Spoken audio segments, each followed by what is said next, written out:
The lot. No one understands. The Celestine Gala shimmered above the sapphire swirls of a gas giant, its towers of crystal and metal rising like frozen lightning in the dark.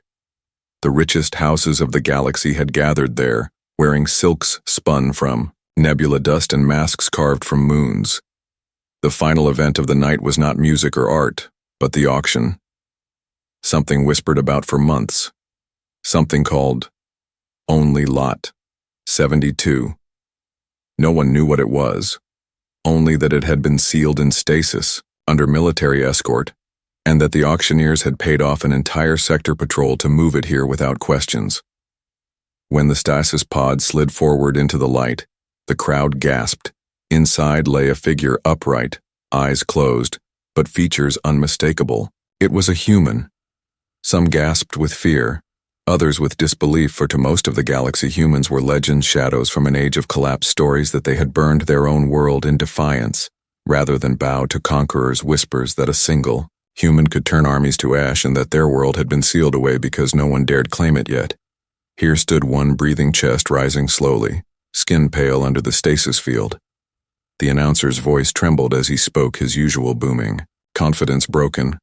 This being, he declared, was the rarest lot in history, a true human preserved and alive. Perhaps the only one remaining. The bidding would begin at 10 million credits. Silence hung heavy. Then laughter as one bidder snapped 30 million, as if daring others. A rival house shouted 50, another pushed it to 100. The figures climbed faster than anyone thought possible. Nobles, merchants, warlords, all shrieking for the prize. The air smelled of sweat, perfume, and fear as fortunes exchanged with a flick of jeweled fingers. At the back of the hall, a young heiress from the pacifist House Morel sat silent. Her advisors begged her not to risk their fragile fortune. She ignored them, staring at the human with steady eyes. She had grown up hearing the old myths of humans not as monsters but as guardians of choice. She raised her hand once, only once, and spoke a number so vast the hall fell still. 2 billion credits. The announcer stammered 3 times. No one else dared bid. The hammer fell, and in a storm of whispers the heiress had bought lot 72. Security swarmed to escort the pod to her suite. She walked behind it, face calm. Though her heart thundered, she told the guards she had not purchased a slave, but a guest, and that any who called otherwise would answer for it. Rivals watched with sharp smiles, knowing her family would collapse under such a reckless sum. But some in the crowd felt something else, a tremor of awe, the highest bid in galactic history, not for art or weapon or crown, but for a human. Hours later in the private chamber, the stasis field dissolved with a hiss. The human's eyes opened gray and steady. He did not leap, nor rage. He simply looked at the heiress, then at the room, then at the galaxy through the balcony window. No words at first, only breath. Then he spoke softly in a tongue. The translators scrambled to catch a single question. "Where am I?" The heiress answered as gently as she could. "You are free here, though. Others will not see it." So he nodded once, as though testing the weight of the word free, and the gala that had shaken the galaxy ended with one human awake again, staring at a universe that had paid a fortune to decide what he would be. A prize who will not bow. The human sat at the edge of the chamber, staring through the curved glass wall at the vast storm bands of the gas giant below. His eyes were calm, but they missed nothing. Every guard shift, every glance between attendants, every flicker of the lights that lined the corridor, he watched as though cataloging each detail. The heiress named Celira entered with her advisors, their robes heavy with embroidered warnings, and their faces pale with the fear of what she had brought upon their house. One of them whispered that the human should be kept restrained, that the auction collar should never be removed. Another argued that they should sell him quietly to the military and recoup the cost. Celira silenced them with a raised hand. She walked forward alone and addressed the human directly. She told him her name, her house, her choice, that she had bought him not to own him but to keep him alive. She swore she would not treat him as property. He listened, and when the translator caught her words, he tilted his head. His voice came steady. "You do not own me. I am not your prize, I am myself." The room froze. Some flinched, expecting violence, but none came. Celira answered softly, I know you are not my prize and I will prove it. The human nodded as if measuring her sincerity. But when she ordered the auction collar removed, the attendants paled. The device was bound by fail-safes, and if tampered with it, could release a poison charge or send a signal to the auctioneers ensuring no one escaped ownership. Celira clenched her jaw and stepped back, her intention true but her power limited. The human did not rage. He merely asked for food, water, and tools, nothing more. When these were given, he examined them with a craftsman's care rather than greed. He ate slowly, thanked the staff in broken phrases, and began mapping his surroundings with the simplest means. A strip of cloth tied in knots, a sequence of scratches hidden in the folds of his bed frame. He worked quietly, as if patience were his sharpest blade. The staff grew unsettled, not by any threat, but by his composure. He did not bow or snarl. He did not beg. His stillness was more terrifying than violence because it meant he understood something they did not. Celira visited often, speaking of her world, her people and the enemies now circling her house. She explained that rival dynasties would try to claim him through law or blade, because to own a human, even on paper, meant unrivaled influence. He listened without interruption, asking only precise questions. What laws bind ownership? Who profits from the trade? Who fears your house? The answers became lessons he absorbed faster than her own scholars, as if each detail was another piece of a puzzle only he could see. One evening he approached the balcony where Celira stood watching the stars. He spoke softly. Your enemies gather because they believe I am a weapon. They are wrong. I am not your weapon, but I can help you if you help me. She turned to him, curious. What would you have? He replied. Teach me your language, your law, your history. Give me knowledge and I will give you something in return. She asked. What could you give me against empires? He only said. Clarity. Word spread quickly that the human walked, unchained inside the palace, though the collar still glimmered at his throat. Servants whispered that he fixed broken machines with his hands without manuals, that he calmed a frightened child in the hall with a single smile, and that he listened to the old cook's songs and repeated them back perfectly in her tongue. Small wonders that unsettled nobles more than any roar of violence. The rival houses sharpened their plots, demanding hearings to seize him or assassins to cut him down before he became more than a myth. Celira felt the weight pressing heavier each day.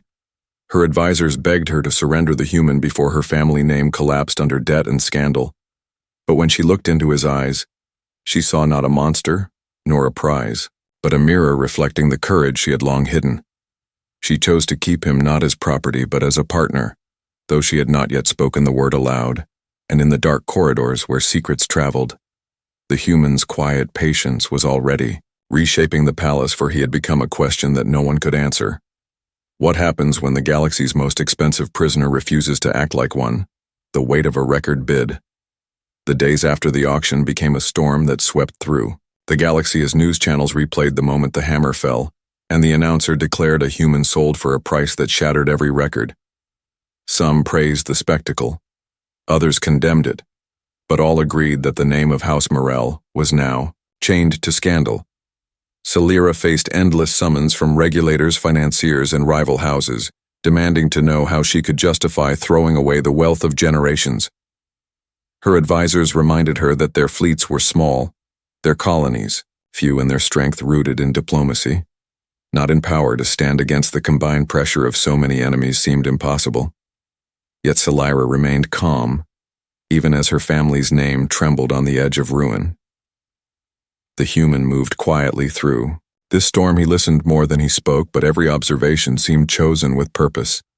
He would sit in the archives surrounded by glowing data sheets and within hours recall laws and histories as if he had lived them. His memory unsettled the librarians who muttered that no being should learn so quickly. When Celira visited, he proposed a trade. He told her that if she taught him everything about the galaxy, its treaties, its rulers, its hidden debts, he would repay her tenfold. She asked what value he could possibly create when her family stood under siege. He only smiled faintly and said, "You will see." The first sign came when a palace engineer reported a reactor fault that no one could solve. The human asked simple questions. What does it sound like when the flow is strong? What color is the exhaust when the pressure shifts? The staff answered uncertainly, and he nodded then with, Nothing more than clamps and spare pipes, he redirected the flow, stabilizing the system within hours. The engineer insisted it should have taken a month of work and new parts. The news spread quickly, servants whispering that the human had saved the palace from darkness with scraps alone. Soon after, he walked through the gardens, pausing before withering trees that no one cared for. He dug his hands into the soil and told the gardeners it was starved of minerals. They argued but followed his advice, and within days green shoots returned. One servant who watched asked him how he knew these things. He answered simply that survival taught all who listened to the world around them. But his greatest moment came when Celira faced a council of auditors who accused her of reckless spending and demanded her resignation. The human stood silently at her side until one auditor scoffed that she had purchased nothing more than a beast. He then stepped forward, speaking in their tongue with slow, careful words. He explained how the very markets they trusted were shifting, how rival houses were buying and selling in predictable loops that would collapse within weeks. He described the signs he had seen in casual trades among servants and small shops and how they pointed to an incoming crash. The auditors laughed, but when he laid out numbers and patterns with precision, their laughter faded. They realized he had uncovered what their own economists had missed. Celira felt the balance tilt for the first time. The human was no burden. He was an asset unlike any other, not because of strength or savagery, but because of clarity. He saw what others overlooked. He connected the smallest detail to the grandest scheme within days. The whispers in the palace changed. Where once he was feared as a weapon, now he was watched as a wonder. Yet admiration was a dangerous gift. The rival prince, who had nearly outbid Celira, declared publicly that a mere girl had no right to hold what could reshape the galaxy. He argued that a human was not an individual but a force that belonged to all, and that by holding him, Celira threatened balance. His words carried weight, and already assassins moved through shadowed halls. One night a blade was found in the kitchen, another time a bomb wired beneath the walkway. Each time the human seemed to know before anyone else. He would pause, glance at a door, or shift Celira's path with casual words, and the danger would be revealed. Celira asked him how he could sense what her guards missed. He answered that predators always left trails and that he had been raised in a place where every sound mattered. He told her softly, "I am not your weapon. I am your ally. But understand this. The more they fear me, the harder they will strike." She understood his meaning. Their bond was no longer about purchase or scandal. It was about survival together against forces far greater than her small house. And so the record bid weighed heavier not only on her shoulders but on the galaxy itself. Every eye turned to the human who refused to bow, and every rival sharpened knives to claim him. Unaware that patience, not rage, would be his answer, and that his patience was the sharpest blade of all knives. Behind the velvet, the gala had ended, but the echoes of that night lingered across the galaxy, and for House Merrill, they arrived as knives wrapped in velvet smiles. Celira found herself invited to gatherings she had never attended before, dinners hosted by houses that had mocked her family only months earlier. Every smile was wide, every toast too sweet, and beneath the surface she saw calculation and greed, none greater than the rival prince who had nearly claimed the human for himself. His words were polite, but his eyes betrayed hunger, and he wasted no chance to remind others that Celira's fortune had been squandered on a single purchase. He spoke often of responsibility, hinting that the human must belong to the galaxy rather than one small house. Celira knew he plotted, but she could not prove it. Her advisors urged her to tighten security to keep the human locked within guarded walls. Yet she hesitated for each day. He proved his worth in quiet ways. One evening during a concert on the palace's upper terrace, when the stars shimmered overhead, the light suddenly failed, plunging the hall into darkness. Panic rippled through the nobles, their voices rising in fear as alarms wailed in the shadows. Movement flickered blades, drawn by unseen hands. Celira's guards stumbled, disoriented, their training suited for ceremony rather than chaos. But the human's voice cut through the noise, calm, steady, commanding. He ordered the servants to line the walls. He told the guards to hold their ground, and he guided Celira by the hand to the center where the acoustics amplified his words, so all could hear. His calmness spread like a fire in reverse, burning away panic within moments. Torches flickered to life, illuminating Masked intruders who had slipped in under the outage, they moved swiftly toward the human blades glinting. Yet he did not strike. Instead, he stepped between them and the crowd. His posture balanced and unyielding when one lunged. He sidestepped, guiding the attacker into a wall when another swung. He caught the wrist, twisted gently but firmly, and dropped the weapon without breaking bone.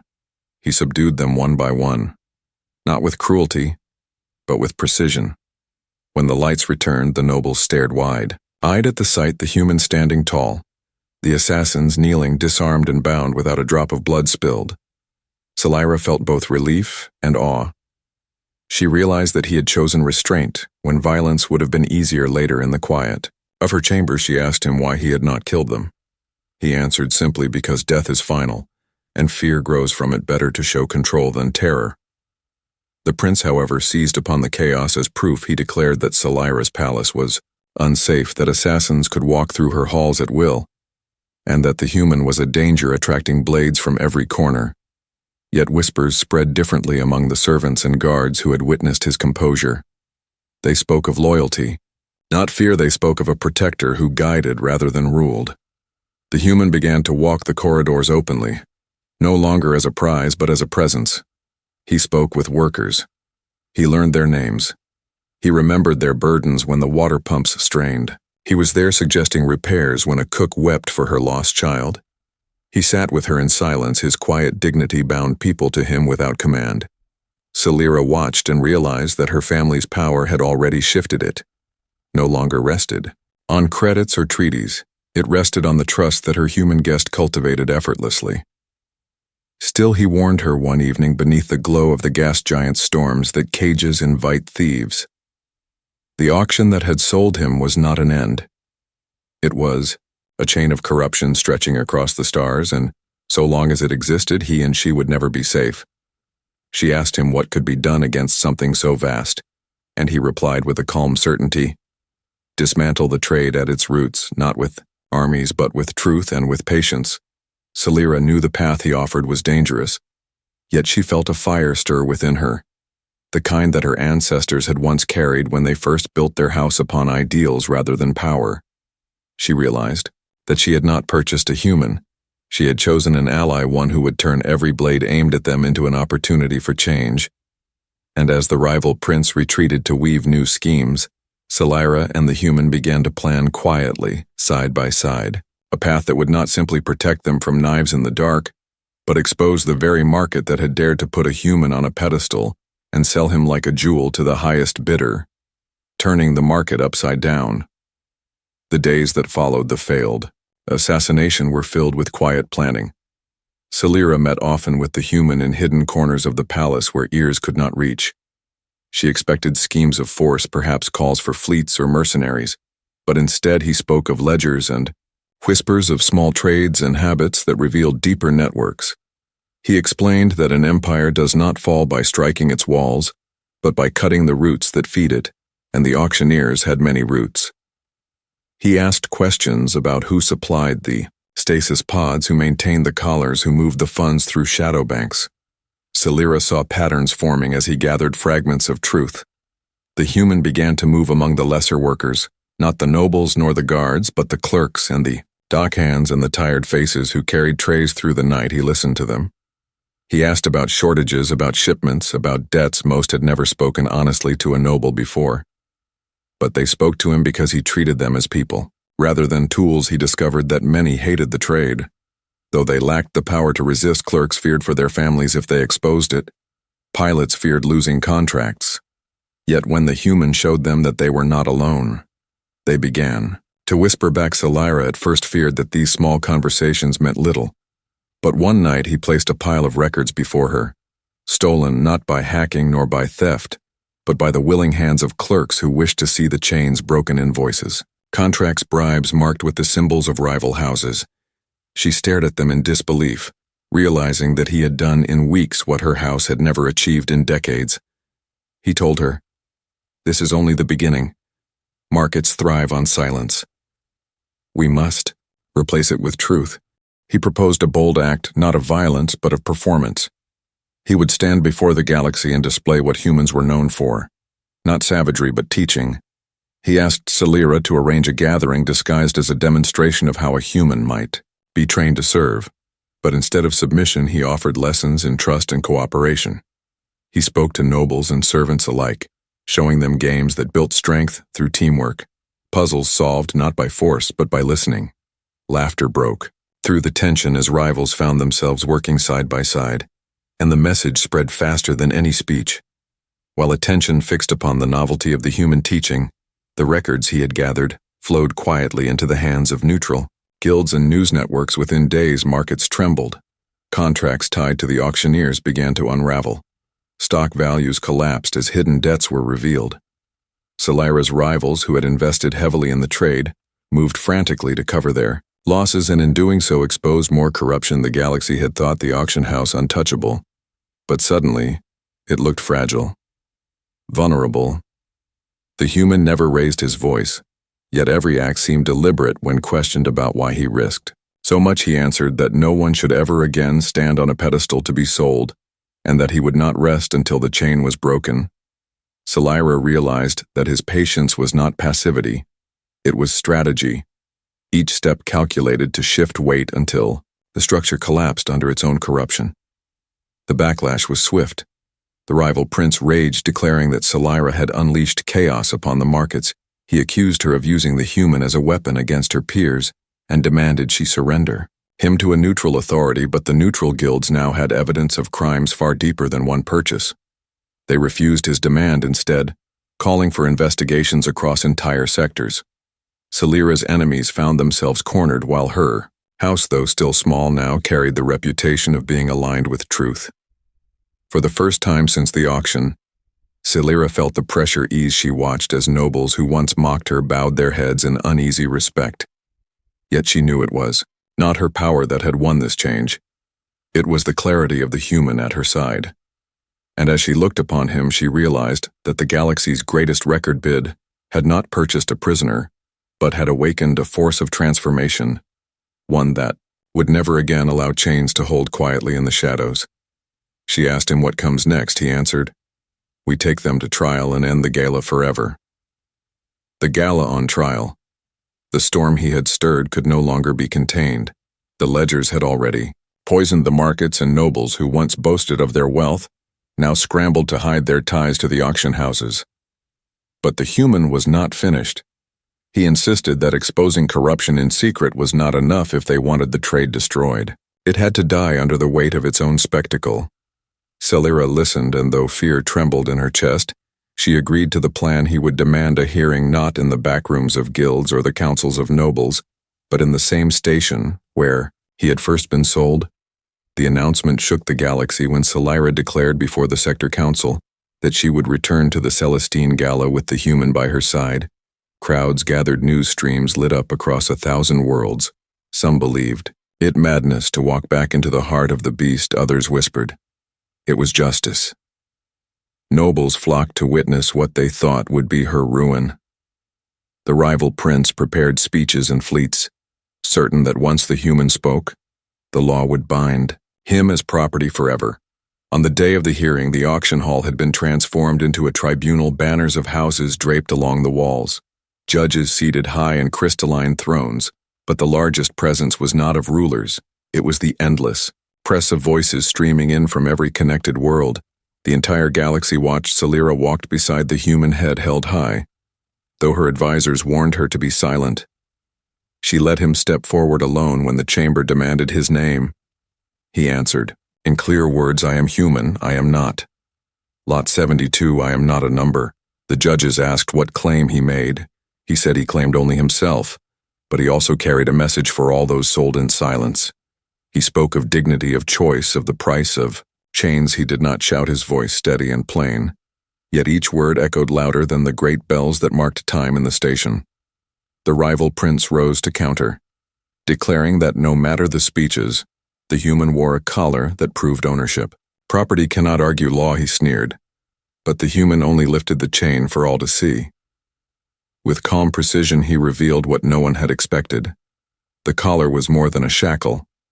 It was a beacon, transmitting codes to the auction houses, a signal meant to mark the movements of slaves across the stars.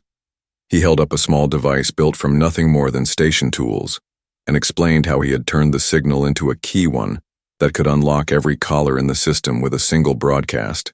The crowd erupted, some in horror, some in awe. When the judges demanded proof, he pressed the switch across the galaxy. Collars flickered and failed. Thousands of beings dropped to their knees, not in pain but in sudden freedom. Every news feed showed the same moment across countless worlds. The tribunal had no defense. The prince raged, claiming sabotage, but his words were drowned by the thunder of voices rising from every hall. Every channel Sci-Fi stood firm, declaring that House Merrill would shelter witnesses and preserve every record the human had gathered. She swore that the trade would never return while she drew breath. The crowd that once laughed at her family now cheered her name. Yet beneath the roar of triumph, shadows gathered. The rival prince had not abandoned his schemes. He prepared his final strike, determined to seize the human by force if law failed. Sci-Fi knew the danger, but when she looked at the man who had turned markets upside down and shattered the collars of thousands, she no longer felt fear. She felt resolve. The Gala that had once been the stage of humiliation was now the place where chains were broken, and the last act of this story was yet to unfold. The human turned to Sci-Fi and spoke quietly, though the galaxy still roared around them. The trial is won, but the game is not finished. They will strike soon, be ready. She met his gaze and nodded, their alliance no longer of buyer and bought, but of equals bound by purpose. And in that moment, they both understood that the end would not come in words alone, but in the clash of shadows that waited just beyond the light. The final auction. The galaxy had never seen such tension as the day of the final gala arrived. The corridors of the Celestine station thrummed with anticipation. Every noble and merchant who had ever profited from the trade of human lives now watched with unease for the human who had dared to challenge their empire of profit. The halls glittered with opulence and danger, and the air smelled of incense and electricity from the surveillance systems that lined every corner. Sci-Fi moved through the crowd with confidence, the human at her side, his presence a calm storm in the midst of chaos. Whispers followed them each step they took. Nobles who once scoffed now studied him as though trying to understand the power that had undone entire markets and freed thousands in silence. The auction platform was set in the center of the grand hall, a stage built for display, but now it would host a reckoning. The banners that once bore symbols of ownership were removed, replaced with the emblems of freedom that Sci-Fi had commissioned in secret. The rival prince appeared at the podium, his face a mask of fury and calculation. He spoke with the authority of law, declaring that all previous sales were valid, and that the human would be returned to custody. Yet every eye in the hall was drawn to the human who stepped forward, his voice clear and unyielding. I am no one's property. I am a human, and I claim my freedom not for myself alone, but for every being who suffers in silence. His words spread across communication channels faster than any fleet could move. The galaxy listened, and the murmurs grew into a roar of approval. Then he revealed the final move. He had prepared a network of devices and codes, each designed to dismantle the control systems of the auction houses entirely. No chain would hold. No ledger would record their names. The human lifted a hand and activated the network. The lights across the station flickered as the system began to unravel one by one.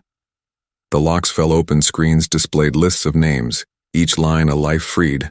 The crowd gasped, some in disbelief, some in awe, and the rival prince realized too late that the game he had played so long was slipping through his fingers. The nobles who had come to gawk now faced the reality of the human's audacity and Sci-Fi's strategy. She moved to stand beside him, her voice carrying across the hall, reminding everyone that the age of secret auctions and silent ownership was over. The audience erupted into cheers and cries of freedom. Some fell to their knees. Others embraced strangers for the first time, knowing the weight of the human chains had lifted. The rival prince shouted threats, but his words bounced off the walls like empty echoes. The power he had counted on was gone, replaced by the unity of countless beings, no longer silent, no longer afraid. Then came the signal from the freed humans across the galaxy, each one broadcasting their survival and their defiance, a wave of courage that swept through every system, showing that the human was not alone, but the symbol of an unstoppable movement.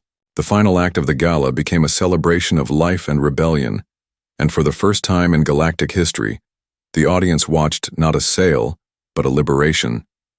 The human turned to Celira and nodded a silent understanding, passing between them, that the future was uncertain, but the victory was theirs. Yet even in triumph they knew the shadows lingered. Rivals and profiteers would regroup and strike. But they also knew that the galaxy had witnessed what humans were capable of, courage, cunning, and unyielding will. Every world had seen that freedom could not be caged. And for every action of tyranny there would be a response born of defiance and strength. The human and Celira stood together on the podium, hands raised, the cheers of the crowd washing over them, a tide of hope and determination that could never be silenced. As the gala ended and the lights dimmed across the station, the human looked out across the stars, knowing the war for justice had only begun. But the chains of the past had been shattered. The markets of oppression had been exposed, and the galaxy would never look at humans the same way again. Their legend had begun here and now in the heart of the place meant to enslave them. They had turned it into the birthplace of freedom, and the memory of that day would echo through eternity. The human looked to Celira and said softly, "We have won today, but the fight continues." She smiled and replied, "Yes. But today they saw what humans are capable of, and that is enough for now." They turned together to face the crowd one last time, and the galaxy watched, knowing that history had changed and no being would forget the day when humans claimed their place among the stars. Humanity's dawn, the galaxy held its breath as the aftermath of the auction swept across star systems. Every planet that had ever whispered about humans in fear or curiosity now spoke of them in awe. Their courage had shattered illusions, and the stories spread like wildfire through fleets of traders and councils of rulers. The human who had once been an object of speculation now stood as a beacon of defiance and hope. The halls of the Celestine station were quiet, except for the whispers of amazement and the distant hum of ships carrying the liberated across the void. Celira walked beside him, her steps steady and deliberate, each movement a reflection of the countless plans and sacrifices that had brought them to this moment. She looked at the human and saw not just a survivor, but a symbol that could ignite revolutions and inspire generations. He looked back at her, eyes filled with determination and unspoken gratitude. Together, they had turned the tide of history. Their strategy had toppled centuries of oppression and rewritten the rules of power in the galaxy. The rival factions that had once ruled with arrogance now reeled at the revelation that humans could not only survive, but overcome with ingenuity and unity. From the observation decks, the liberated watched as the station systems were repurposed to aid their escape and recovery, their communications networks now broadcasting messages of freedom and solidarity. Every screen displayed faces of humans who had endured captivity and cruelty, yet now smiled, knowing they were no longer property but warriors of hope. The ripple of their courage reached distant colonies, and even the most cynical governors paused to consider that a species once underestimated could embody the apex of resilience. And resolved, the human turned to Celira and spoke words that carried through the corridors, a promise and a warning. "We will not stop here. We will continue until every being enslaved can breathe freely." Their voices echoed across the station and into the hearts of those who had witnessed the defiance. It was a declaration that humanity would shape the galaxy, not through fear, but through daring acts and unwavering will. The whispers of the past about fragile humans were now drowned by the roaring testament of their potential and their resolve. Every mind that had doubted now understood the truth. Humans were not merely survivors. They were legends in motion. Ships began to depart, carrying the freed to homes long lost and planets that had never known hope. Their journeys were filled with relief and awe as humans looked at one another and realized they had been part of something monumental. The galaxy watched these movements and began to adjust its perceptions. The humans had become the standard by which courage and defiance were measured. The auction halls that had once held them now stood as monuments to the turning of tides and the rewriting of destinies. Celira and the human walked through the corridors, now empty of chains, but full of meaning. The walls themselves seemed to hum with the energy of freedom and triumph as they reached the main hangar.